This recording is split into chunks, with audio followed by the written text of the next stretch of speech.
Hello and welcome back to Polished Lifting. Today we're going to take a look at a new plate from Born Pretty Store. This is Nicole Diary 091. It's got a whole bunch of like frilly, pretty florals and just general flourishes that are really neat for nail art. Instead of doing something classy and I don't know, something that complements this plate, I decided to go 180 and do something bright and fun for summer.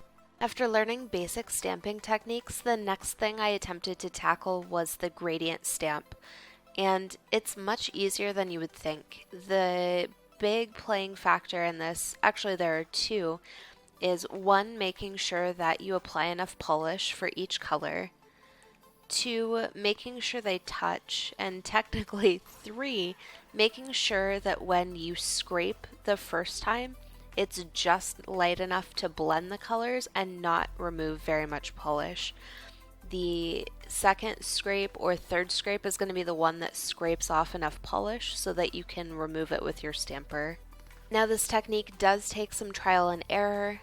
A few things that can happen, and is kind of happening on my mani, is if your polish tends to dry quickly, typically things like neons, they're going to be really hard to work with, so you have to work super fast. The other major issue I see happening with gradient manis is that you can scrape off too much polish and your image won't pick up. So it does take some trial and error. It can be a little frustrating, but if you stick with it, I promise everyone can do this technique. So as you can see, this plate is really easy to work with. I had no issues picking up images, even with my neons.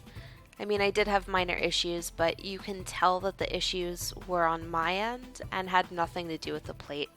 It was very much a case of that polish drying before I could work with it. I don't know if you noticed, but if you were paying attention to the plate itself, there are some arrows on it, and it's to suggest pairings, like florals or like the frilly scrolls, to pair those with more opaque stamping patterns.